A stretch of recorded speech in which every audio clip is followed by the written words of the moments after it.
Okay, so welcome everybody to today's presentation on pricing part one for your business. Just a couple of housekeeping things as we get started. If you just want to keep yourselves on mute as the presentation is going on, and then feel free, you can unmute yourself and ask Elizabeth any questions that you have, or if you want to use the text chat and feel more comfortable doing it that way, please go ahead and I can monitor those questions and bring them to Elizabeth. So part two for this presentation will be held on November 30th. So in 2 weeks at 11 a.m. So I just wanted to welcome our guest speaker today, Elizabeth Veerway, who I'll read it right from here. So Elizabeth has been a business mentor since 1999, and she writes, speaks, and advises on small business matters. Her books are The Mentor Circle and My Business Ate My Life, a recovery plan. Her project is Grow at Your Pace, a boutique online learning platform. And she also is a business growth advisor who's been with us for 2.5. Yeah, two and a half years. Yeah, 2.5 years. So Elizabeth is based in Toronto. So for anybody who is maybe in Toronto and wants to meet up with Elizabeth, that's an option too. So I just wanted to welcome you back, Elizabeth. I appreciate you being here. Oh, thank you so much, Lori. It's great to be back. So as Lori said, this is our part one of 2 parts around pricing, and our follow-up session is November 30th. So if you like what you see, then save the date. So pricing, what you sell, relates to money. And I'm a firm believer that it's a good idea to better understand your emotional relationship with money before we price a product or a service. I'll ask you to consider for yourself if you're a person who is more comfortable giving money away or buying things for people, or getting gifts or getting money from people. Do you have resistance in your business to invoicing or collection calls, with your clients? Does it feel icky to raise your rates? These are all signs that you have to take a look at your emotional relationship with money. And then, it's a factual process. I'm missing a word, but it's a factual exercise to price your product or service, because we are all people who run businesses, right?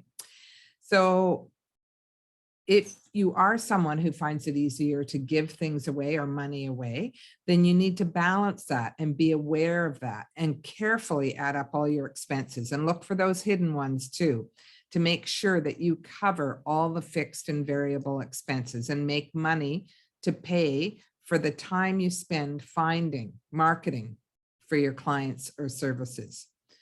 And I actually guide my clients to work with a little bit of a buffer, because of course, if a client doesn't pay you, one time I had the city of Toronto, actually, it was crazy. It went 9 months without paying me quite a big invoice.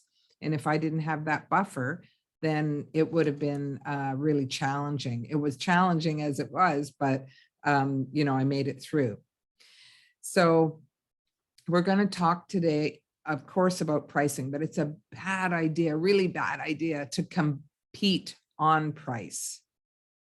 You have to price your product appropriately. It's tempting to give a cheaper price, but then you can't stay in business to keep serving other people, right? So each client I work with, and especially with women, they underestimate the amount of money they spend to bring their product or service to market. There are hidden costs that can sink a business, and you want to be very careful to track those costs. Okay, so let's dig in. I've got a slideshow here that I will. Okay, so we're going to start with the pricing. Oops. There we go. Okay, so we've got quality, service, and profitability, and they're all tied together to bring you your price.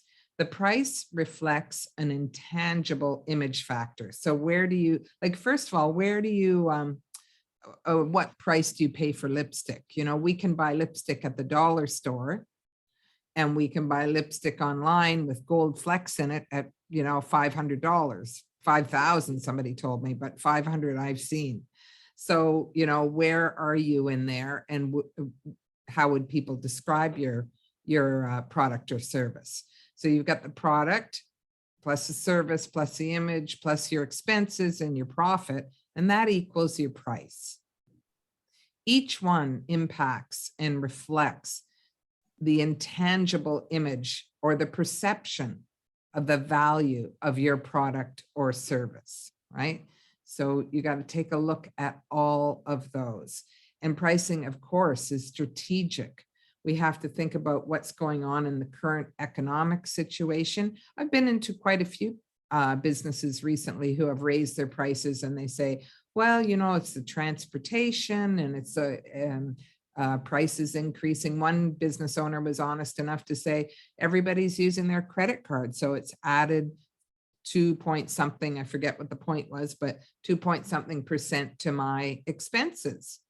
You know, where is your pricing within the market and compared to the competition? And certainly if you're running an online business, you have to be aware of competition all over the place, not just in your city. But if it's a store front that you're selling, hand selling stuff within your geographic location, stay aware.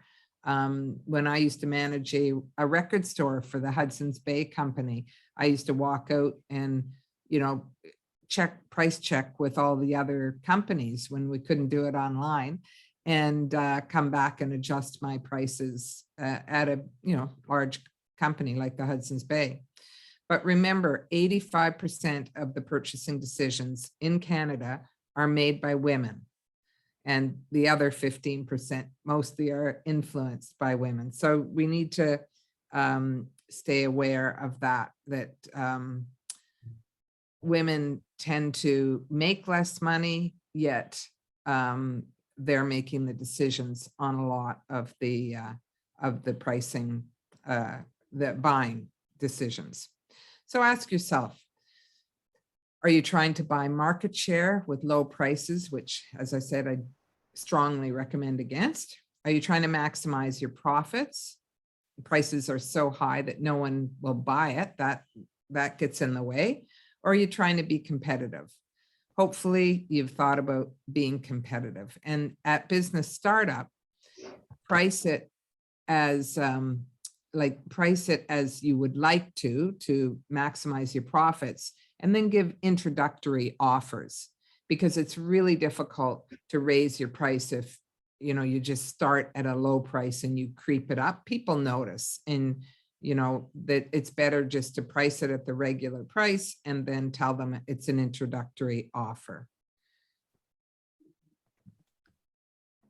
Okay, so adjust to the market, of course, when you consider all your prices, your materials costs, your overhead costs, your labor, and the image that you want to portray.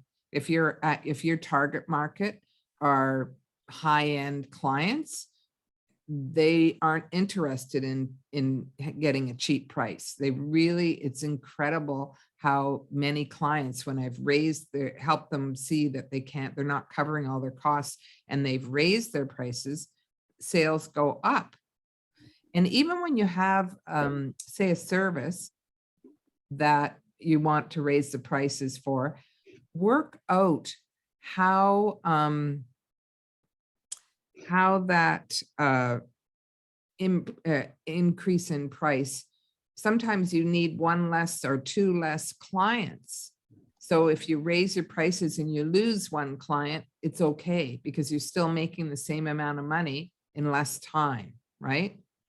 So that's a exercise that you could do if there's not that many expenses, like as I said, with a service, there's sometimes less expenses. And then you figure out if you're going to raise your prices. And September and January are the best times to raise your prices. So if you decide to raise your prices, do the math and figure out if you lost a client or two, would it still work out? And know your market, know what's going on locally, globally, what's happening within target market. It's good to, keep abreast of the news, look online, on social media, follow some of your competitors to know what they're doing. And always have top of mind, how will this affect my pricing?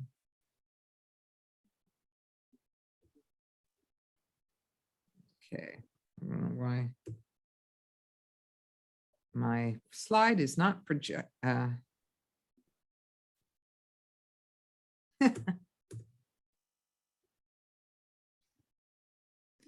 Don't know what's going on here. Is it that you can't see the arrow? Sometimes if you just use the arrows, if that might help. Okay, isn't that interesting? Yeah. Okay. Thank you. I was using my keyboard until then and Yeah. then it stopped working. Okay.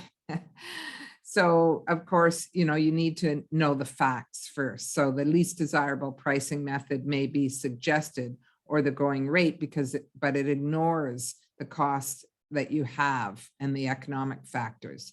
The best method is to take into consideration all your operating costs and the market, and of course, the economic factors. Okay, so pricing for products. We'll take a look at this. Okay, so we're going to look at this imaginary product called Snuggle Wrap. And we need to take into consideration the cost of the actual materials per Snuggle Wrap.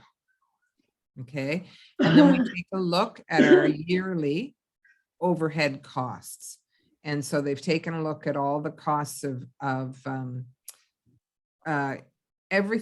well, we'll talk about overhead costs later on, but all the overhead costs, the things that cost a business no matter what. So you're renting your space, that sort of thing. And that's 7,253. And the labor, how much this is actually a very common mistake for entrepreneurs. They think, well, it's just my time. But if you had to pay somebody else, how much would you have to pay them, and how long would it take them to make that? So, the labor to produce one Snuggle Wrap is half an hour, and that's $11 because they want to pay the person fairly, $22, or it might even be piece work, that they're letting people take it home and make them at home. And that would be, they just pay the person $11 a Snuggle Wrap. So we've got the overhead costs, and we divide it by the total working hours. So that's working hours per year. If you're working a 40-hour week, it includes estimates for holidays, personal, and sick time. And then it's comes out to $5.55 per hour, and then 0.5 hours to make it. Just trying to think why it's, oh, I see. That's the overhead costs for the whole year. They've added another $2.78. So the labor is the $5.50 per. The materials are $10.75. And so the total cost per Snuggle Wrap before you do, anything, the total cost is little over $19. So they decided to do a profit markup of 30%, and it's come out at $24.74. So it's a very matter of fact exercise to take all those costs into account, right? So how many people, well, here's the wholesale price. Sorry, the wholesale price is 25, and the retail would be determined by the outlet. Usually people will also give a suggested retail because they don't want stores trying to underprice one another. Notice that they rounded it up, of course, to the 25, the closest 5. If it was 28, it would go up to 30, right?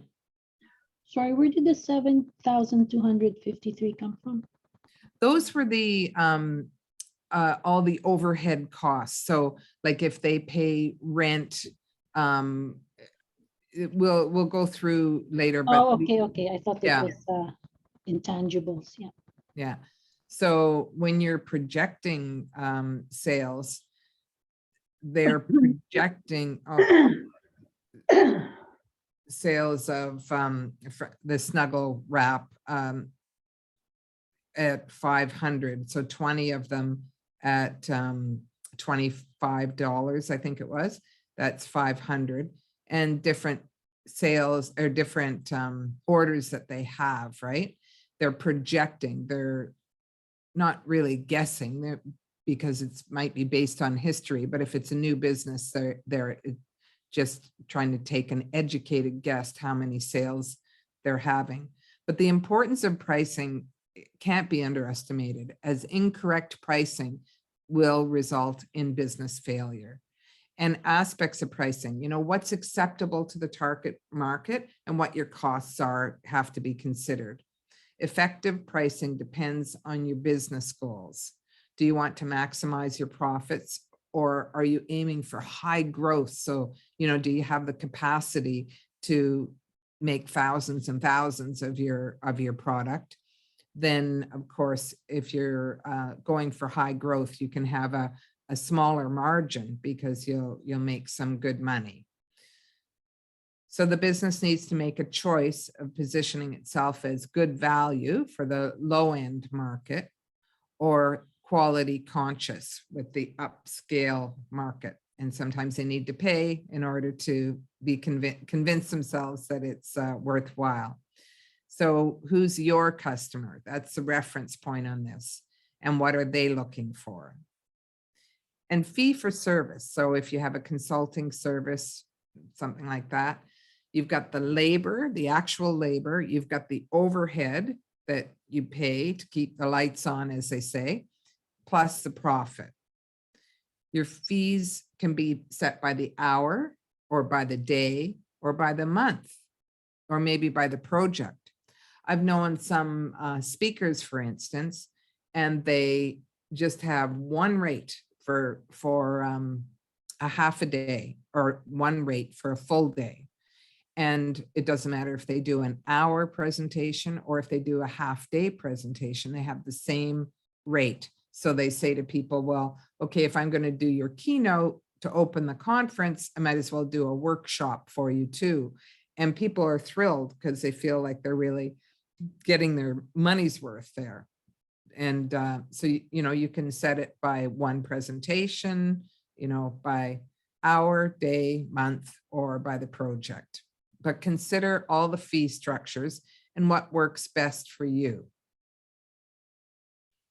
And of course, you can negotiate price depending on your client's specific needs, and then develop a personal package. I was a member of CAPS, the Canadian Association of Professional Speakers, for a decade, and they would talk about how to personalize packages, but essentially, I mean, it's very minimal personalizing, right? Because you've got your rates and you've got your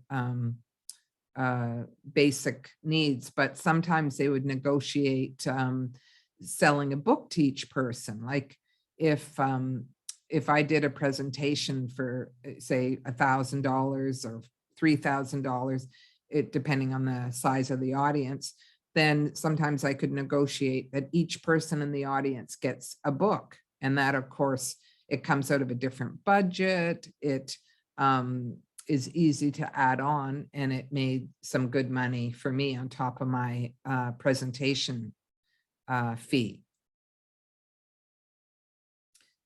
So we've got we went through this labor, overhead, and profit. Let's see, okay. So structure your fee.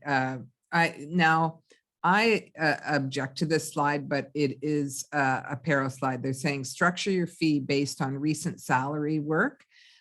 So I added start with double your most recent salary if work experience is equivalent to the service provided, because if you say you're a bookkeeper and you're working as a full-time bookkeeper and you decide to go out on your own and you make, I'm just for ease, I'm going to say $50,000.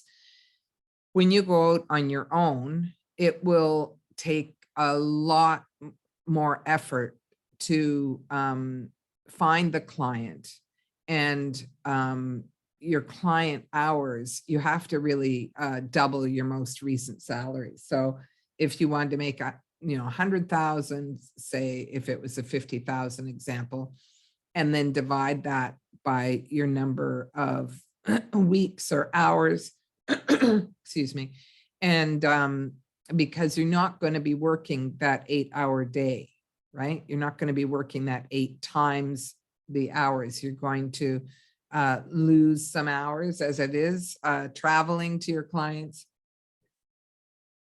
or even working online. You're going to have, maybe 4 hours a day or 5 hours a day. So if you charge by hour, if you charge the same amount that you made before, then you'll make half the amount of money. But also, of course, research what other people are charging with comparable experience and service. So if you have your annual salary that you're aiming for, you divide it by 168 days. That's the average number of billable days in a year. For example, if you wanted to make 40,000, that would be 238, which you would up to, I would up to 250 for your daily labor rate. But, 40,000 is challenging to live on. So, you might have a different rate, but then you pick out your daily labor rate and you can divide that by 2 and give them a half-day rate, or hours, I would only divide it by 6, and that sort of thing. So fixed expenses, that's when you have overhead, right? So it's your overhead, all the fixed expenses, what you're going to pay if you have a sale or you don't have a sale. So your rent, your insurance, your licenses. Variable expenses are, it depends on the workload. So you bring in additional staff if you have more snuggles, wraps to be made, or more material to buy, that sort of thing. And direct expenses on behalf of a specific client. So it might be extra printing or travel and accommodation, long distance, and any other contractor's times. Or with the snuggle wrap, of course, it might be shipping, that sort of thing. And of course, the profits range considerably. I'd even say up to 50%, but profits range considerably. And you have to think about all these variables that we talked about to come up with the profits. And even, as I said, now with people using Visa, there's a cost to you, or even PayPal, that sort of thing. What is the actual cost? So to determine a fair profit, consider the demand for your service, the extent of your expertise, and the competition. And to calculate your overhead, look at the monthly overhead times 12, gives you your yearly overhead, and then you divide it by 168 for those daily overhead. So you'll know exactly the average billable days per year. And so by example, if the monthly overhead is $11.90, then the yearly overhead is $14,280. You divide that by 168, and it equals $85 in daily overhead. So you need to add that to the daily labor rate and the daily overhead, and that's how you come up with the $238.25. Plus your profit percentage that you want to charge, and then you get your fee and you round it up. And you need to add any other costs that are particular for that client, as we said, the travel and accommodation and those kind of things. So in this example, to calculate your daily fee, you'd have your labor rate, your daily overhead rate, your costs per day, and then your profit goes on top of that.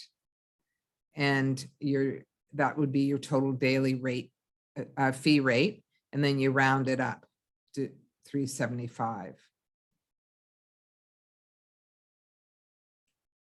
Okay. And then you take your hourly, to get your hourly rate, you divide that daily rate by 8 and round it up to the next 10 or 25. For example, 375 divided by 8 hours is 46.87.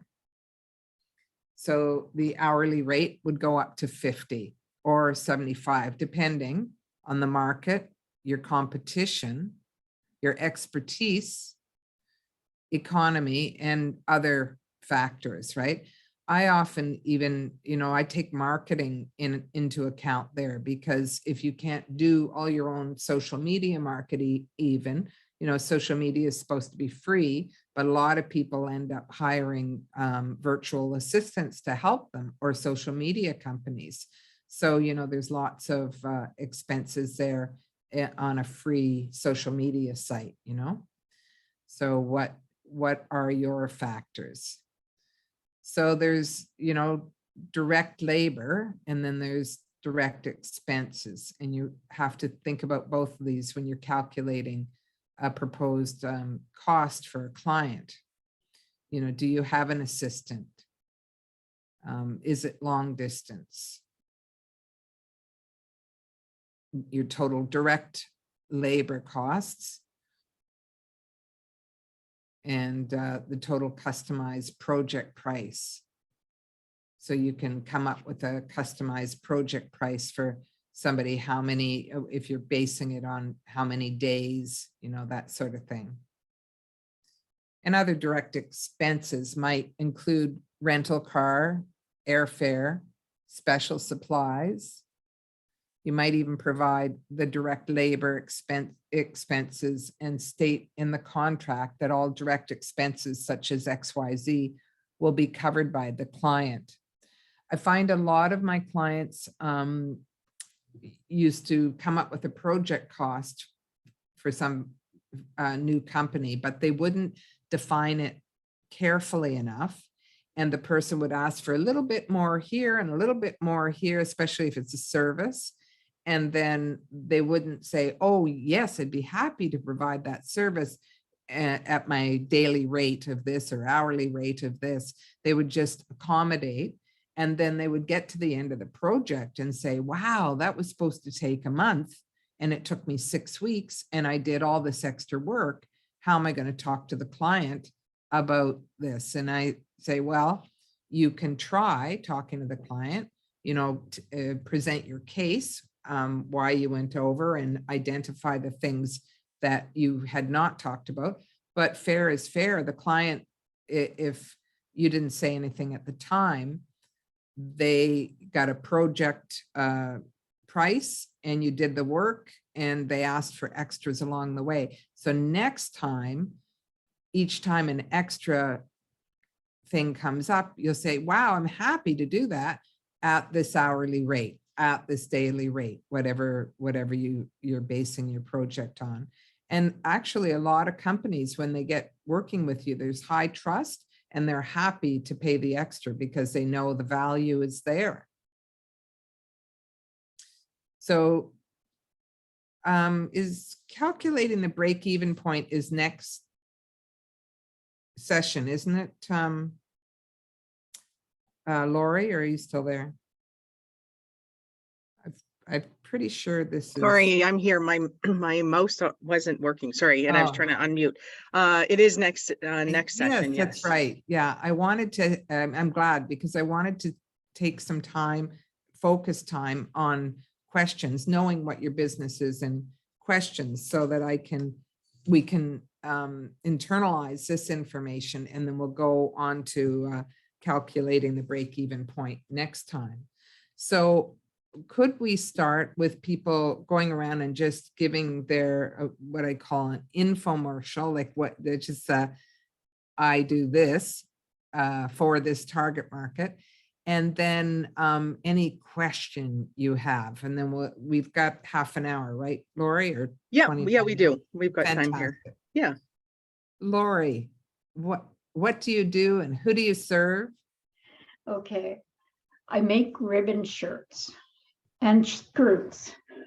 And I make men's ribbon shirts.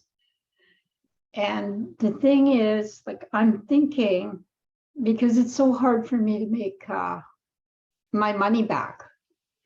It's fine if I have enough material, like I get the cost of the material and the ribbons and everything else.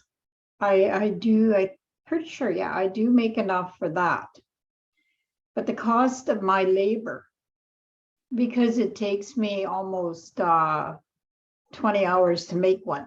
I make them from Wow. scratch, every little piece, and then I bind them. I put binding on the inside of the shirts too. And I design my own ribbons and all that. So every little thing that I do, it takes a long time to make it. So 20 hours, and I've been selling them for $250. So then I raised my price to $300. But even at that, it seems like I'm giving myself something like under $10 an hour. Wow. So Yeah. tell me what the materials are, about $50 then? It depends, because they're like $27 a meter. Okay, so let's take like they're- And they're skirt. 100% cotton. Yeah, let's take a skirt. How many meters does it take to make a skirt? About it depends, maybe it depends on what size, eh? Okay, yeah.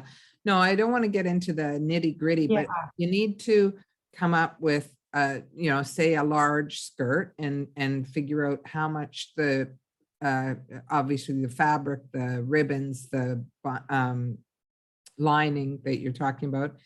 I don't put lining in them. Oh, But okay, I thought you said binding. binding. Okay, bind- binding. I bind So, everything I you know, make. what those material costs are. And then, yeah, the $20 an hour, you need to, you know, or sorry, under 20 hours to make. You've got to come up with, and I would say $20 Like an that's hour. like under $10, like it costs me, I get paid under $10 because that's what I'm making is under 10, I think, I'm pretty Yeah, sure. yeah. Because if you add that up, that's 20 hours right there. Yeah. And At so does it $10, take you I'm 20? really not making a Does it, lot, does it take you 20 hours to for make a sure. skirt? But a sure. skirt, how many hours does Skirt, it take? it only takes a couple hours, like maybe Okay. 30, depending on how quickly I go. Like I usually do 3 at a time, so I'll have that done in one night. Okay, so it takes, you said 3 hours to make a skirt? Approximately 3. So I do good on the skirts. Okay. I sell them for 150, but that to See- me is worth it. See, no, but if you're say like if you're sewing this, that's 30 times 20. Sorry, did you say 3 hours or is it sometimes more? 3 hours. Okay, for all the ribbons Yes. and everything? Well, to put the ribbons on and to sew it up, yeah, it's about 3 hours on a skirt. Okay, So so that's not bad. that's $60 and then for your labor, and your materials are well, anyway, so you're doing okay on the skirts. You need to raise the rates for the shirts, Lori. That's all there is to it. And you know, when you say you went to 400, let's just, I know it's a stretch because you've been selling them at 300.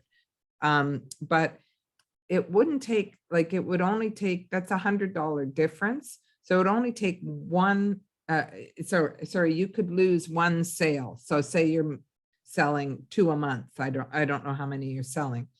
But They go right away the minute I put them up. They're well, there gone. you go. What are you doing? If you're selling them right away, you need to raise your rates. Yeah, it's a tough think thing, 400, and women that's in a lot. business struggle. I know, because we wouldn't buy it for that price. But the Yeah. reality is that they don't know how to make it. They They're hard want, to make. yeah, they want one. And, you know, you need to, I think in January, like, you need to raise your rates and really test it out, see how it goes, and let me know, because, actually I'll be coming to do a sales, conversation at, the Biz Camp, later, I think maybe this week. I Okay. don't know. But, you know, you need to come up with the things that are great about your shirts and skirts, and, You're you know, build a beautiful. case for people. Yeah, people who want to save up for that. Because you Yeah. think if they take their partner out to dinner, they're going to pay $100, so they can just not do that and pay a fair price for such beautiful work, right? I have one thing I was thinking of doing. Now, I want to start my business, but I was thinking I want to be able to hire maybe 3 or 4 people and get them to do piece by piece of the shirt. All But if you're different. doing that, you could lose your shirt by not Oh. charging enough. So, I mean, I'm all about getting other people to do things, but you need to charge a fair amount because you're going to be paying out money. We'll have a bigger conversation Yeah. about this, okay? Because I think your rates need to go to 400 for those shirts. I know how I sew a little bit, and I know how labor intensive a And shirt it's is. Ironing, oh my But God. I'm going to The ask, 15 of thank them you. I had to do for Treaty 3. Yeah. 15. Can you imagine? Wow, It took me no, 2.5 months to do them. I know. And I- And, you you know, know, for work the out the price math, how of, much you made in 2.5 months, and we'll talk, okay? We'll talk further. Oh. I'm gonna go on so that I can get Okay. other people. All right. So, Thank you. Dana, oh, my pleasure. Dana, are you there and available? Okay. Tamara? Oh, no. Jennifer. Oh, Tamara looks like she unmuted. I am here. Yes, I Tell am. me what you do, Tamara, and who your target market is, and any question you might have. I am a virtual bookkeeper and I offer services to psychotherapy clinics. Oh, good. Okay. Yeah, so that's pretty much in a nutshell what I actually do. It's bookkeeping. It's easily done online. I don't have to go to the clients, so I'm fully virtual. And what are you charging your clients now? Is it a standard rate or does it vary per client? Currently, it's a standard rate of $35 an hour. Okay. Yeah, And and if I do work on average probably 10 hours a day. Oh, Based on the wow. number of clients, yes. Okay, 10 hours a day. Yeah. So, tell me, like your clients, the psychotherapists, they're charging probably 120. And upwards. A lot of them Yeah. charge 160 also, yeah. 160. So, you know, if they did their own bookkeeping, that would, you know, that would cost them 160 an hour, right? Yeah, pretty much. Yeah, Yeah. and nobody seems to want to do bookkeeping except bookkeepers. Absolutely not. Yeah, you know, and I'd highly recommend, I mean, if you're working 10 hours a day, so 50 hours a week, roughly. Roughly, yes. Yeah. So if we take your 50 hours, well, that's $35 an hour. If you even raised your rates to $38, we could do let's do 40 and we'll do 38. Okay, Yeah. 40, 40 times 50. So instead of making, what are you making now? 350 a day times 350. 5 is how much? 15, 1 to 5. Yeah. So if you charged $40 an hour, you'd be making an extra 500 a week, $100 a day. Yeah, So you could work 8 hours a day pretty much. Yeah. and then make the same amount of money. Yeah. My only question is, and that's always, and I guess that's the challenge for me right now is if I take, so for instance, when I took the clients on, a lot of them were taken on throughout the year. Would it be right to say come January, send a letter out to say I'm going to increase my rates to $40?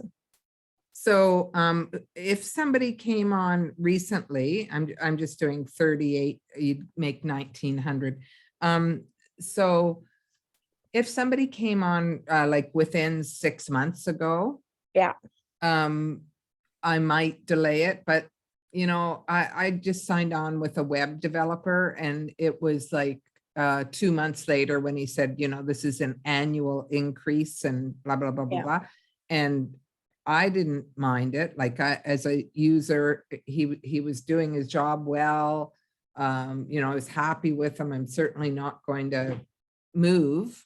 Right. And it was just like, yeah, prices are going up, you know? Absolutely. Okay. So Yeah.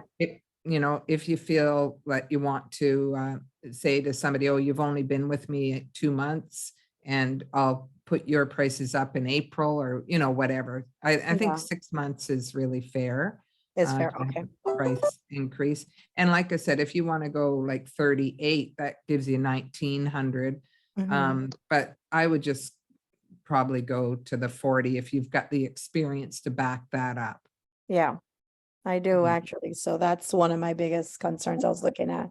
What would it look like if I was to, increase for someone who just probably came on? How would they feel knowing signed the contract to saying this is the rate? And I mean, as we know, contracts are 1 year. Yeah. So you Well, wait and I until would the say year to is 6 them, you months. know, that the rate has gone up and I will honor that rate for whatever period of time, Fair you time. know, yeah, Okay. you want to do. But yeah, I never lost a client. I increased my prices every January when I was consulting full time. And I never lost a client. There was one client who complained to me about it. And I said, well, you know, I'm sorry, I just have to, you know, do this and you can choose to move on or stay with me. And she did stay with me, but you know, it's up to us to establish our rates, right? And Yeah. to pay ourselves. I mean, we have to, yeah, you have to save for retirement. You have to, Absolutely. you have to pay these terrible grocery bills. Yeah. Yeah, good luck. I'm sure it'll go fine. And Thank you. if anybody was to stop, you've got the 500 extra a month. Yeah. And Dawn, oh, thanks. Yeah, so you've got the 500 extra a week, sorry, 500 extra a week. So if one client does drop back, you can mark it and get one other client to replace them, right? But there's Replace that amount. Yeah. no huge drop in your weekly salary, right? Yeah. Okay, Awesome. thanks. Thank you. Who's next? I want to hear what you do, who your target market is, and if you have a question. We've got 15 more minutes. Or is that correct, Lori? 15 minutes? I think it is. Yeah, we have, 15 minutes, sorry. Okay. Okay, so who's up? Jennifer? Yeah, Oh, I'm great. here. Thank you. Hi. No, Hi. hi. I'm Go Delivery Service. I do personal shopping deliveries and I also drive people as my own little taxi cab. So my question is, I do personal shopping for people and I charge $35 to do the shopping plus delivery, which some people complain $35 is a lot. I was like, no, it's not. So, So for $35, you go and do my groceries and deliver it? Is that what we're no, talking about? no, I charge for delivery too. $35 for my time to go into the store and shop for your groceries. And then I add deliveries on, because sometimes the deliveries would be, I'm in one town and the delivery would be to another town like 15, 20 minutes ago away. Oh, wow. So, yeah, so I'll charge for delivery plus And $35. Do you have a scale for delivery? Like if it's a local in your town price versus going Yeah, out of town? Yeah. So the delivery in town is probably, it's around $10 because the town sets the delivery fee. I don't know why. And they set the like how much I would pay to take a person around town. They set those prices, Who does? the town. The 'Cause town? Yeah, they consider me as a taxi driver. Oh, I'm okay. a personal driver, so they consider me as a taxi driver, so they set the price in the town. It's a little town, yeah, so I call it backwards town. So that's how I charge the thing, and then some customer will call me and ask me for delivery and said, oh, your delivery, can you put the price down? I was like, it's only $10. They want me to go like $6. Well, I think Yeah. rather than saying it's only $10, I think I would Yeah. say the town sets the rate. Yeah, I tell them that, or I just tell them I could put the price higher if you want me to. So they'll go for whatever I say. It's like, okay. So some people tell me for my price for delivery charge, it's low. Yeah, so I'm getting it back and forth. It's too high, too low. No, I wouldn't do it for that much. You should put it up higher. And then when I do put it up higher, then the other taxi company would call the office and complain about me. So everybody complains about me. So it's like, you know what? It's my business. If I want to put the price to $100, I should be able to. So it's Well, just, Yeah, I think you need to just learn how to, appropriately and cheerfully like distract them. Yeah. With, oh, you don't think I'm worth that much? no, I don't say that to them. I don't say that to them. It's like, but yeah, I do get it back and forth. Maybe you shouldn't charge this much. And I was like, okay, from now on, I told some of my customers, I'm going to put my price up to $15 a delivery Yeah, and just leave it at that. but So, won't the town be upset then? oh, the town's upset about everything I do. So I'm not, Okay. I'm not worried about the town because I'm the one that's paying my bill, not the town. Right, right. Yeah, well, I mean, with gas prices, what they are, you need to charge enough that takes your Yeah. time and your gas and your vehicle use into consideration. I think what is more important thing for you to consider is your target market. Like the people who say your prices should be higher for delivery, Mhm. you need to say, hey, I'd like to meet your friends because Okay. birds of a feather flock together. Right. Yeah. And- Well, the customers that I have, they recommend their people Yeah, to me. And then I give them a price, and some of them is like, oh, here, I think it's low, but I give you this much. And it's like, okay, thank you. that's very nice. Yeah, Yeah. very nice. So, Yeah, do you have any, do you market to, like when those people say, your price is too low, do you have something to give them and say, tell your friends, that sort of thing? no, I don't. Because everything at the same time, I'm doing everything by myself. So I find that the things that I want to do better cost money, so I don't have the money. So like if I make $100 for today, $100 has to go towards whatever phone bill, whatever not I have to pay. So it's the second year. I'm still learning. Sometimes it's busy, sometimes days I don't have any customer. And have you someti- got a business growth advisor in Paro? No, I don't think so. You don't think so? I have someone that's working with me, Deborah, but she's good. Yeah, but Great. I'm kind of stubborn at the same time. So I'm supposed to do things, and Okay. my Okay. problem is when something hit me hard, I shut down.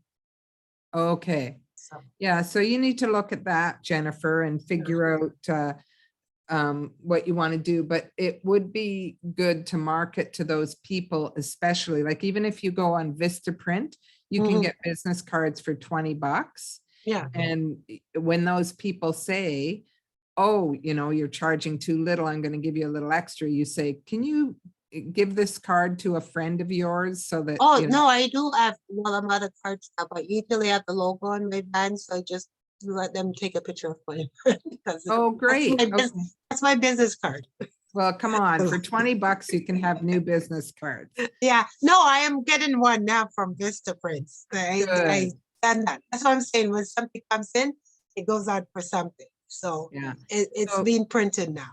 I think So- just focus on the people that are see the value in what you offer and get more of those clients, right? Yeah, I know I am doing that. So I'm supposed to be in the Christmas parade this weekend coming up. I put myself in that. Nice. Yeah, Well, so- enjoy. Yeah. Okay, thanks. And I think we Okay, have thank time for one more question. Donna, anybody have a question? Hi, I'm just starting out. I'm a career transition coach to, help equip knowledge workers with the tools and resources they need to explore and discover their best career fit so they can find and do meaningful work. Yes?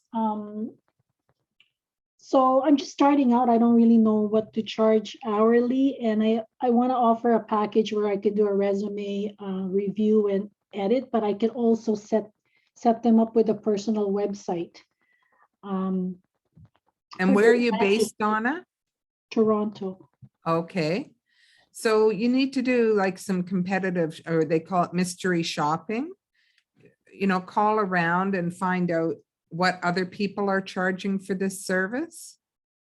Okay, yeah, I'm on the mailing list of competitors, but yeah, I haven't asked actually. Sure. Yeah, just find out what their pricing structure is. I like the idea of the website. How would that benefit me more than a LinkedIn profile? Well, I saw this thing in the news in the middle of the pandemic about a college student who, couldn't find an internship. He was sending hundreds of applications. And so, you can set up a personal website, you can post your work there, your profile and stuff. And after he set up a personal website, he got like 3 job offers. Right. So I did that for my son. My son did that as well. I mean, it's as part of his co-op classroom component. He set up a WordPress web, and so I know how to set up a WordPress. I set up my own website myself. So yeah. Yeah. I don't know Well- any of my competitors even do that, right? They only do the resume stuff. I think strengthening the LinkedIn profile for anyone looking for career transition or looking for work, it's a thing that you should specialize in. Oh yeah, thanks. Yeah, I know. Yeah, I know. I should add LinkedIn service. Yeah. Mhm. Yeah, you can do so much with LinkedIn, and LinkedIn right now has a lot of training, a lot of workshops online that you can take and really benefit from, gathering information for how to help people. And yeah, I think you need to start. Are you working with a business growth advisor, Donna? Not yet. Yeah, I probably should. Like I was just chatting with Renee, but yeah, I probably should and do it more regularly. I just Yeah, You know who to ask through for. Paro, right? There's no cost. yeah, I know. Yeah, get a business growth advisor or business counselor, and then Mhm. you can go through some of these questions with you. It'll save you a lot of time as you start up your business. Oh, okay. But yeah. thanks. Okay? Yeah. Yeah, but Thanks. start with that mystery shopping, make a chart and find out what everyone else is charging, because there's probably rates from 30 to 120, an hour. Mhm. So you really need to figure out where you fit in with the rates, and even making packages kind of distracts people from the hourly rate. a package that includes this, resume, LinkedIn, that kind of thing. So are you But, saying that's a good idea or it's distracting? What? No, I think rather than me knowing that it's $35 an hour, $120 an hour, you say, for 500, the package includes this, and this, right? Oh, okay. Yeah, thanks. Yeah, so do your mystery shopping, have that ready when you talk to your business growth advisor. And then, then you can really maximize your offer when you're telling people about your offer. Dana has a quick question. How should you offer discounts and promotions on your service? I'm not sure I know what your service is. Dana, could you tell me? It makes a big difference. Hi, sorry. Yeah, tell me what your business is. Yeah, so I just very quickly, I just opened up my business probably about like 4 months ago now, maybe 5 months ago now. I do marketing, graphic design, and websites for business owners, entrepreneurs, just anyone looking for those services. Okay. I guess my biggest thing right now is trying to find people. I do have a few clients, but obviously the more the merrier. Have you got testimonials from all those clients? Yeah, I do have a pretty good range of testimonials from various industries. Great. And are they on your website? Yeah, they're on my website. And then also whenever I do a proposal for somebody, I make sure to include those reviews in the proposal just so, they could read it. But I was kind of, in terms of like offers and promotions, like, I don't know, I hear a lot of people being like, oh, just offer like a beginner, I don't know if you call it a beginner special, but things like that. But it's kind of like, should you even do that? Like, Well, sure. If you want more business, what I would tend to do is to go back to the clients who are thrilled with my business and say, if you refer someone, they can get a discount of whatever the promotion is, because then it's a trusted referral and they get a discount. But there's lots of ways to do you also maintain websites after that? so I wasn't going to do that, because what I do whenever you get a website from me, I custom build it all for you, and I do like one-on-one training, and then I also do a video recording in case you forget. I just upload it to YouTube, and then they have the link forever. But I have recently, in the past couple months, people have asked me, can you do website maintenance? So now I'm kind of thinking, oh, maybe I should offer that for people, because I mean, realistically, like business owners, like they're very busy, so the chances Yes. of them going there and like updating the website, it's minimal. Yeah, it's a good idea to do the website maintenance, and it is something you could farm out later as you get busier, right? But you're with you have a business growth advisor, I assume? Yeah, I do. I work Yeah. Nefri from Peril. Yeah, please ask her. But there's Black Friday coming up. People are all looking for deals. There's like start the first quarter, like you can start the first business quarter with a new website. You can tie in lots of different hooks and offer discounts and promotions, but don't give too much away, right? But that's the thing. if you do it a couple of times, then you get referrals for new clients, right? From those websites and people being happy with your monthly service. So I think the monthly service will be a passive form of income, you know, because I know I pay my guy, I think it's like $70 a month, but some people pay, you know, $59 a month, that sort of thing. Tamara wants your website link. And will. so, yeah, it's a really great business model to have the maintenance, because like I said, you can farm it out down the road, right? Yeah, absolutely. And then that is true because, you know, like currently right now, when I do build my websites for my client, like past clients, and currently a couple website builds going on right now, it's kind of like once you get payment, like, you know, that's it, right? It's not like it's a reoccurring thing, but I guess it is, you know, if I do have that maintenance for like, hey, you know, I'll take care of your website for you, you know, make sure everything's updated and everything like that. I mean, I guess it is a form of monthly income for myself because yeah, it fluctuates, right? Yeah, for sure. Well, listen, we've run out of time now, but please, everybody, get a business growth advisor or business consultant with Pero. Turn to them for questions. They can answer the questions around pricing, I'm sure, and marketing, and get more clients and work an 8-hour day instead of a 10-hour day. You know, we want to be able to make a living running our business and save some money down the road. Thank you so much for your time and attention. I'll pass it back to Lori. Well, thank you so much, Elizabeth. Really appreciate you presenting today, and we look forward to having you present on November 30th at 11 a.m.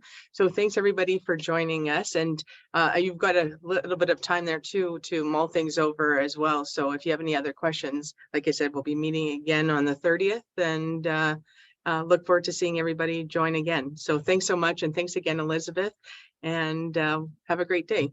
My pleasure. Have a great day, everybody. Thank you. Take care. And just so everybody knows, if they want to, you could actually, oh, actually, I'm going to stop recording. Hold on one second here.